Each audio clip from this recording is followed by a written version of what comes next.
Cuando todo lo que se escuchaba era predecible y aburrido, cuando las leyendas iban desapareciendo una a una, cuando la frase "el rock está muerto" parecía convertirse en una losa lapidaria, alcanzamos a ver una pequeña luz de esperanza, una luz que se llama The Warning.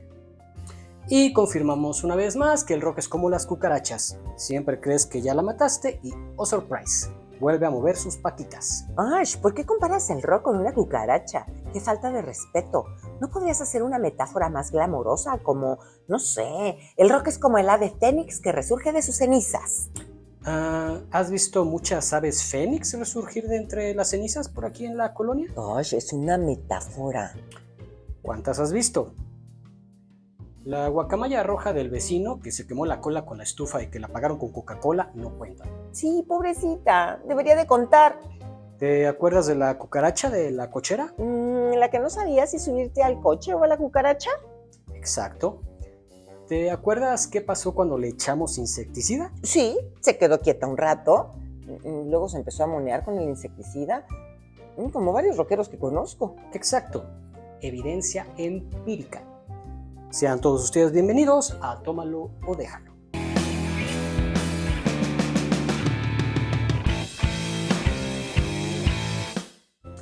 ...30 de enero del año 2000, Monterrey, Nuevo León, llega a este planeta Daniela Villarreal Vélez, Dani. 5 de febrero de 2002, Monterrey, Nuevo León, le toca el turno a Paulina Villarreal Vélez, Pau. 13 de diciembre de 2004, Monterrey, Nuevo León, hace su arribo finalmente Alejandra Villarreal Vélez, Ale. Diciembre, enero y febrero. Al parecer los papás tenían un calendario de actividades perfectamente definido y organizado. Su mamá es Mónica Vélez y su papá es Luis Villarreal, ingeniero de audio, que de hecho en algún momento tuvo un estudio de grabación que se llamaba Cuarto de Control, junto con Toy, de Control Machete, le sonará el nombre. Desde muy chiquitas, sus papás las mandaron a un programa de verano de iniciación musical con la firme intención de apantallar a los abuelos. Ya saben cómo funciona. Les toman videos de los nietos tragando tierra en los festivales escolares disfrazados de árbol, que ni se les ve la cara, pero bueno, siendo babeados por el perro de la casa y demás escenarios comunes a todas las familias, a los que invariablemente los abuelos aplauden entusiasmadamente, porque ese es su trabajo como abuelos, aplaudir como focas las monerías de los nietos. Pero la familia Villarreal dijo: no señor, no seremos una familia del montón, todos los aplausos que reciban estas niñas deberán estar perfectamente justificados. Así que una vez establecido claramente el objetivo, les dijeron las niñas: se van olvidando de las tortitas de lodo, de andar brincando en charcos, y si quieren una Barbie, tendrá que ser la Barbie rockera virtuosa. ¿Eso existe? No lo sé, pero debería. Como sea, la cosa es que a la tierna edad de 5 años ya estaban en clases de piano. Un día, sus papás les compraron el famoso videojuego Rock Band, donde principalmente tocaban, o hacían como que tocaban, Pau y Dani, porque Ale estaba muy chiquita, tenía apenas 3 años. Pero en una suerte de boyerista gamer rock and rollera en ciernes, le gustaba ver. Pau tocaba la bataca, de a mentiritas. Dani tocaba la guitarra, de a mentiritas. Pero, de alguna manera, por lo que han comentado en entrevistas, les sirvió como propedéutico para descubrir sus facultades motrices. Dani era mejor en la guitarra y Pau tenía mejor coordinación para las baquetas. Y Ale como el chinito, nomás milando. Así es. Un día llegó el papá y le preguntó a Dani: oyes, Dani, ¿te gustaría tocar otro instrumento aparte del piano? A lo que Dani, con toda convicción, contestó: Simona la cacariza, padre mío. La misma pregunta le fue formulada a Pau, a lo que también respondió: Simona la cacariza, padre mío. Como ya traían la resaca de los instrumentos que tocaban en el rock band, Dani escogió la guitarra y Pau escogió la batería, con 8 y 6 años respectivamente. Esto nos lleva al primer obstáculo que tendrían que sortear en su camino a formar el grupo. Tocar la batería en el rock es muy similar al gordo grandote que hace bullying en la escuela. Siempre estamos esperando que llegue alguien con un par de palos y les peguen como si no hubiera mañana. En el primer caso con unas baquetas, en el segundo con unos chacos. Partiendo de esta premisa, hagamos un ejercicio mental. Me imagino, estimado espectador, que alguna vez ha visto una batería y puede dimensionar más o menos el ancho, el alto, el diámetro de los tambores, la altura a la que quedan los platillos, etc. Ok, ahora me imagino que en algún momento de su vida ha visto a una niña de 6 años, normalmente son petit. Genere una imagen mental de una batería y una niña de 6 años. Podrá percatarse de la amplia diferencia de tamaño que existe entre ambos. Bueno, si le pide a su pequeña niña imaginaria tocar este instrumento, muy probablemente resultará ser complicado desde el paso A, que es subirse al banquito donde se tendría que sentar, y de pegarle sin piedad, mejor ni hablamos. Bueno, pues cuando estaban buscando maestro para la pequeña Pau, todos los candidatos veían a Pau, veían la batería, veían a Pau, veían la batería y no han considerado comprarle unas maracas. Digo, si lo piensan un poco verán que son muy similares. Ambas son un palo con una bola en el extremo. Digo, cambia un poco el tamaño de la bola, pero de ahí en fuera es casi lo mismo. Hasta se tocan muy parecidos. Pues en la Romarixon ya metió un güiro y quedó perfecto. Dale un poco de tiempo. Pues sí, esa Pau es una crack. Afortunadamente hubo un visionario de nombre Gerardo Arispe que le dio una clase de prueba, que era lo único que se necesitaba para darse cuenta de la materia prima que se tenía enfrente. Cabe mencionar que Pau acaba de ganar el premio 2023 a Mejor Baterista de Rock que entrega Drumeo Awards, empresa que se dedica a dar seguimiento a los mejores exponentes de este género. Ex candidatos a maestros de Pau, tráguense esa, sin que les lloren los ojitos. Ahora, solo faltaba un detalle. Ale no tenía instrumento y pues ella también quería rockear, ¿no? Llegó su turno de seleccionar qué instrumento tocar. Y bueno, seguramente sus hermanas, y de hecho toda la familia, tomando en cuenta que venían de jugar rock band, pensaron que iba a seleccionar un instrumento afín a este género musical. Pero, oh surprise, contra todo pronóstico, Ale quería tocar el arpa. Aquí tenemos que poner un enorme... What the fuck? Yo en lo personal no conozco ninguna banda que tenga un arpa entre sus filas, sin mencionar que es un instrumento que nos remite a todo menos al rock. Y supongo que la familia pensó exactamente lo mismo. Así que hicieron el intento de conseguir el angelical instrumento, nomás por no quedar mal, porque cualquiera seguramente pensaría, ¿de dónde chingados voy yo a sacar un arpa? Digo, ¿hay arpas en México? Que seguramente las habrá. Lo mismo pensó Luis Villarreal. Viendo que el asunto estaba bastante complicado, se acercó a la pequeña Ale y con todo el cariño de padre le dijo, no me chingues, como un arpa. Digo, es admirable tu originalidad y debemos reconocerla, pero no te pases. Te vas a tener que esperar a que llegues al cielo para que toques el arpa. De momento te sugiero escoger otro instrumento que de preferencia tenga menos cuerdas y no necesites un chingado camión para transportarla. Y pues Ale se agüitó.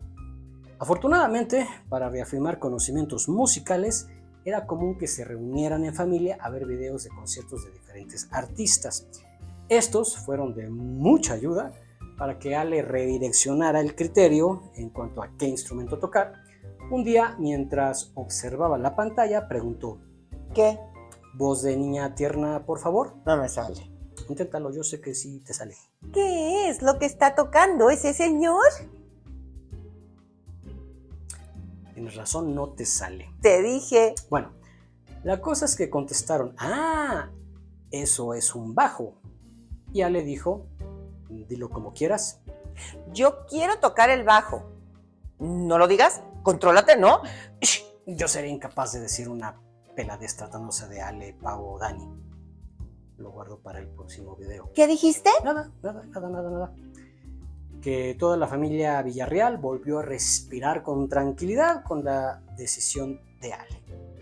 Aquí teníamos otro caso dramático de discordancia dimensional. O se hace que el bajo le quedaba bien pinche grande, ¿no? Para tratar de sortear nuevamente los temas de los tamaños, le compraron un bajo de esos chiquitos y pues lo demás fue puro talento. Comentario al margen, ahora es la más alta de las tres. Su maestro es Pablo González de los Claxons, grupazo de la hermana República del Cabrito, quien a su vez es parte fundamental en la formación del grupo, ya que fue él quien las animó a armar la banda y les pasó sus primeros tips relacionados con la industria musical.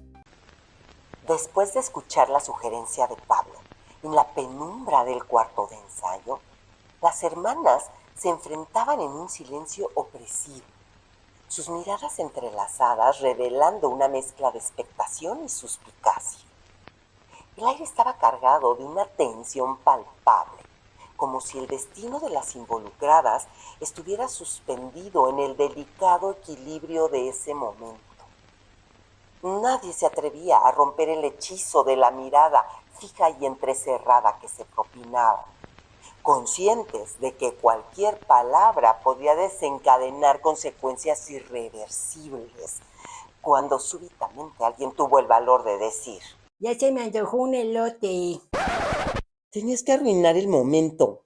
Bueno, el punto es que el Power Trio se forma en diciembre de 2012, pero digamos que fue en 2013 cuando inicia formalmente, cuando Dani tenía 13 años, Pau 11 años y Ale 9 años. En ese momento era simplemente el gusto de hacer una banda, no tenían realmente nada planeado como dedicarse profesionalmente a la música, cantar en inglés, conseguir proyección internacional, etc. Eso más bien se fue dando poco a poco. De hecho, podríamos decir que agarró a todo mundo por sorpresa, porque también los papás tuvieron que ir viendo cómo manejarse en el medio musical cuando se dieron cuenta de que iba creciendo el proyecto. Ya saben, manejar cosas básicas como correr para el otro lado cuando alguien de apellido Andrade o de Llano se aparece. Su primera presentación fue en una posada de su escuela, que hasta donde entiendo era una escuela religiosa, lo cual es de llamar la atención porque normalmente lo religioso y el rock es como el porno y las historias con trama, simplemente no se llevan. Empezaron a sacar sus covers favoritos como Black in Black de AC/DC, Huevos con Aceite de Twisted Sister y Sweet Child of Mine de Guns N' Roses.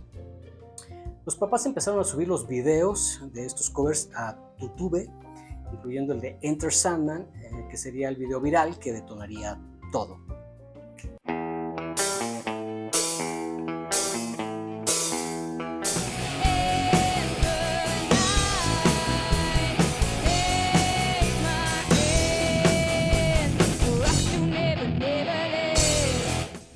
Como ya mencionamos, su papá es ingeniero de audio, o sea que el señor sabía a qué botones picarle al momento de grabar, lo que evidentemente ayudó a que esos videos se escucharan muy requete bien.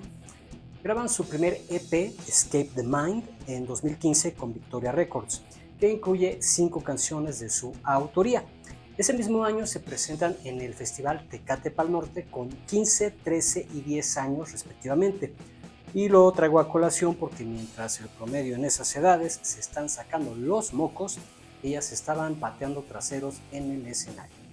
Una de las canciones de Escape the Mind con más reproducciones en Spotify es Free Falling.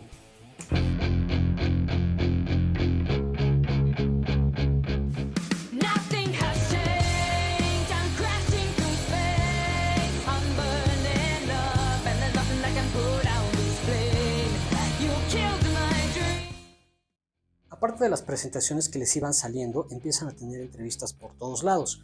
Simultáneamente, en estas fechas, habían iniciado una campaña en GoFundMe para recabar fondos con el objetivo de ir a tomar un curso a Berklee de 5 meses.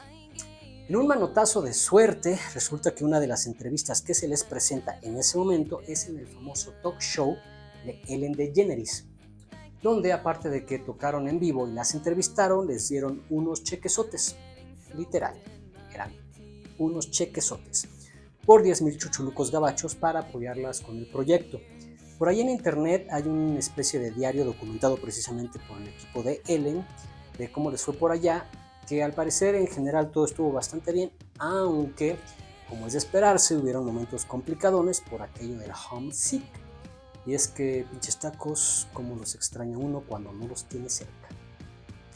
Lo bueno de esta etapa es que a Dani le llega la inspiración y escribe la canción When I'm Alone, rebautizada por los fans como William Alone, que eventualmente se incluiría en el disco debut. Full of color on the outside, but I only see in black and white. I'm desperate for some light in the corners of my mind, having hope and not on through the night. Everyone will think I'm alright, but nobody knows.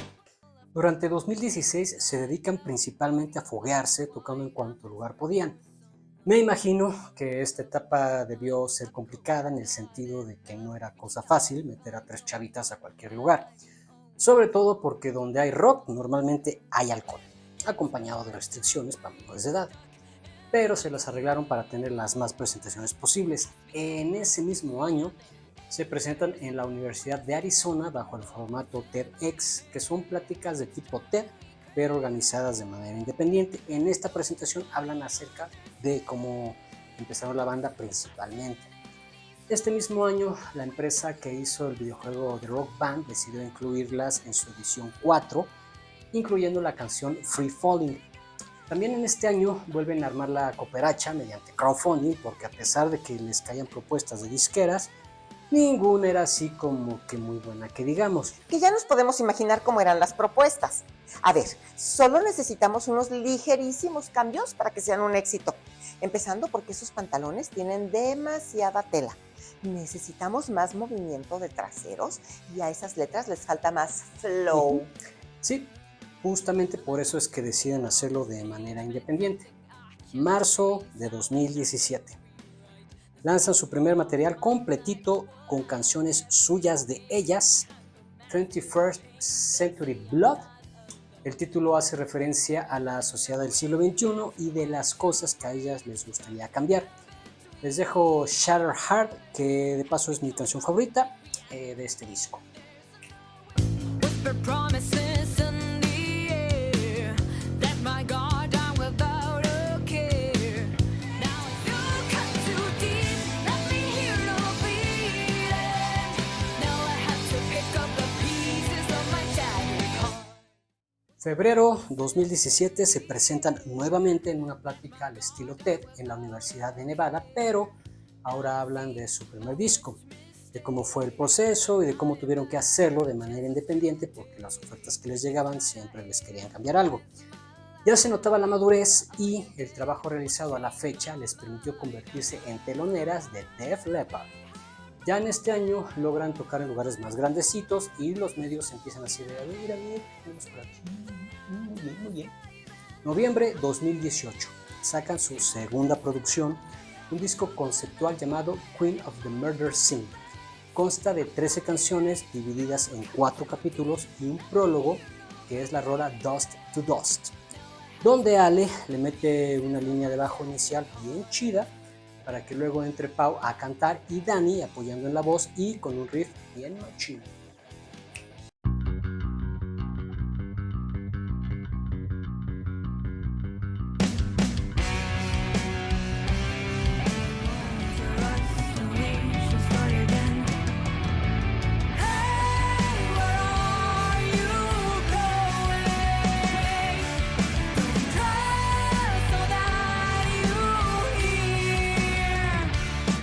Se trata de la historia de una mujer que se va deschavetando poco a poco, va del amor al asesinato, pasando por la obsesión y la locura, finalizando con la muy explícita Queen of the Murder Scene, que repite constantemente Korosu, que como todos sabemos significa en japonés darle crán al alacrán.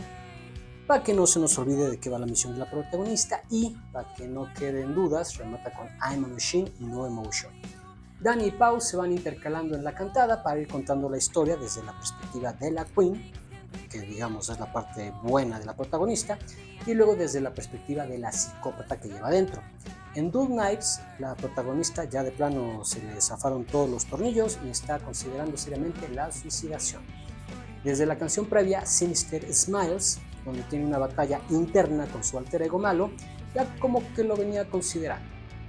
Dull Knives.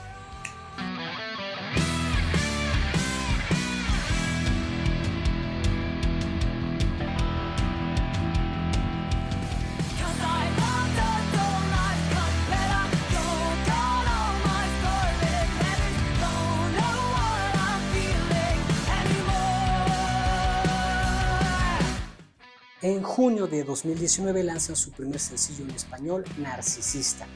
Este mismo año se presentaron en el festival Rock al Parque en Colombia y un poco antes de que empezara la pandemia se presentaron en el Vive Latino. Y así se oyen cuando cantan en español. Critíquenme un poco más. Me encuentro entretenida al escuchar todo lo que dice.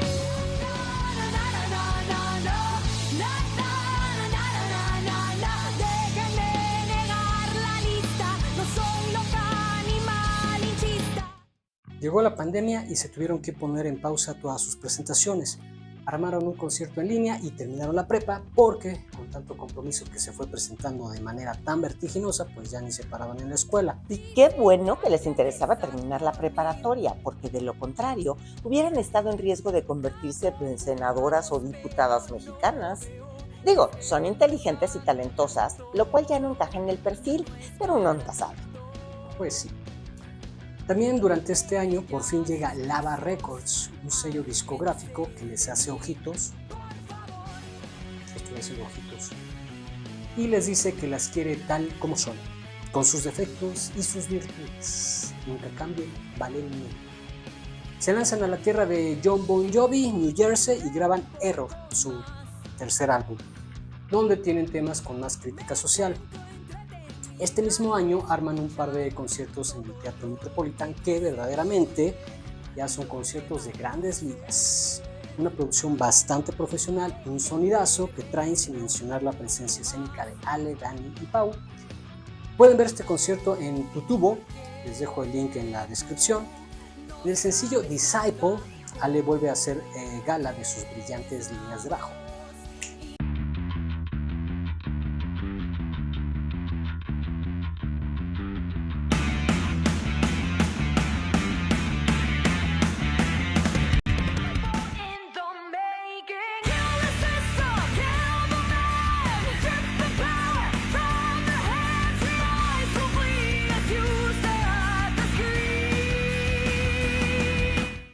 En enero de 2023 le abren a Muse, pero esta historia está bastante cotorra porque ahí les va. Resulta que se enteran de que viene Muse a México y como ya son fans, el manager, un compa de nombre Rudy, se pone en contacto con los de Ocesa. Les piden a ver si hay chance de abrirles, pero le dicen que supuestamente Muse había decidido que les abrirá Pretty Reckless. Rudy se pone en contacto con los de Pretty, grupo que ya conocían porque anduvieron de gira por Estados Unidos con ellos, y les dice cualquier cosa que necesiten, aquí tiramos pero. Y oh destino azaroso, los de Pretty le dicen que no jalan porque los de Ocesa se quisieron pasar de rifle y el deal que les ofrecen está medio chaquetón, así que no van a jalar. Entonces las Warning dicen, y aquí soy, y le hablan nuevamente al mismo compadre de Ocesa y le dicen, ya nos enteramos que de lengua te echar los tacos y que los Pretty te abrieron como pistache. ¿Qué onda? ¿Nos vas a dar chance o te pandeas como tablón remojado? Le abren a Muse, sale bien y les ofrecen abrir varios shows en Europa. Inicialmente eran 5. Tuvieron un poco de nervios por la aceptación que pudieran tener en Europa, pero les fue bastante bien. En eso también estaban ahí de teloneros los de Royal Blood y las invitan también a ser sus teloneras. O sea que se avientan una muy buena gira por allá por las Europas. Les dejo Choke, que a la fecha me parece que es la canción de Warning más escuchada en plataformas digitales.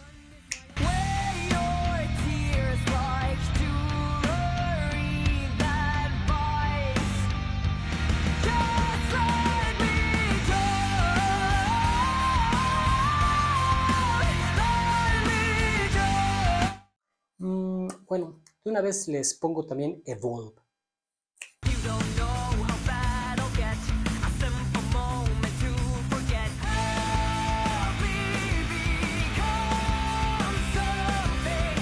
Se presentaron en los MTV Music Awards, Dios bendito, hacía mucho tiempo que no veíamos mujeres tocando rock, del mero bueno, pero sobre todo con ropa. Les dejo more de esa presentación.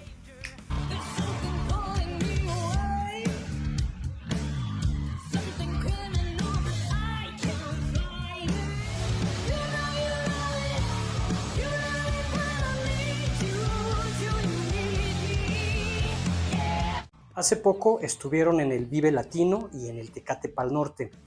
Si tienen oportunidad, les recomiendo ampliamente que las escuchen en vivo porque son de esas bandas que suenan bien en disco, pero en vivo, oh yeah. Este año ya andan de gira por Europa, pero ahora sí como acto principal. Otro gran logro es que ya están confirmadas para presentarse en la versión 2024 del Festival Wacken, uno de los festivales de rock y metal más importantes en Europa. Así que si su cochinito está lo suficientemente panzón, les sugiero romperlo y comprar su boleto de avión. Hace poquito anunciaron que ya está listo su cuarto álbum, se llama Keep Me Fed, que se presentará el 28 de junio. Acaban de sacar 4 sencillos hace poco: Sick, ¿Qué más quieres?, Hell You Call a Dream y Automatic Sun. Les dejo Hell You Call a Dream en vivo, donde Dani nos presume, y con toda razón, el vozarrón que Diosito le dio.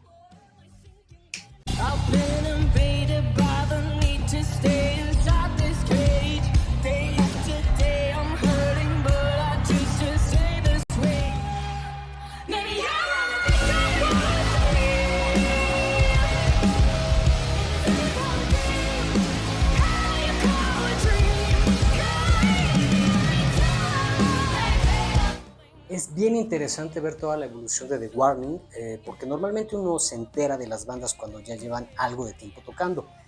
No es raro descubrir nuevos artistas con su primer disco o por referencias ya después de tener algunas producciones, es decir, ya llegamos después de la evolución de la banda. Pero en el caso de The Warning es un caso bien diferente y es tal vez un poco la razón de lo cálido que son sus fans con ellas, porque es como verlas desde chiquitas jugando videojuegos, ir creciendo juntos o envejeciendo, sea el caso, y de repente, madres, ya están pateando de ries en el escenario. Los artistas se deben a los fans. Sin los fans, no importa lo talentoso que pueda ser, no vas a llegar a ningún lado. Así que siempre hay que ser respetuoso con los fans. Y en este sentido, The Warning lo está haciendo muy, pero muy bien. Por aquello de los que no toman chesquito en bolsa o solo comen chicken. Pues sí. Al parecer, por comentarios de los fans, son unas chicas bastante centradas, a diferencia de otros artistillas que empiezan a tener tantito éxito y les pega el vértigo bien gacho. Las chicas de The Warning tratan con bastante respeto y agradecimiento a su base de fans, y aparte, hay que mencionarlo, tienen una comunidad de seguidores bastante comprometidos y activos. Así es que, ya saben, banda, tómalo, déjalo, pero escúchalo. Estaría bueno que hicieran la Barbie rockera virtuosa. Yo sí la compraría.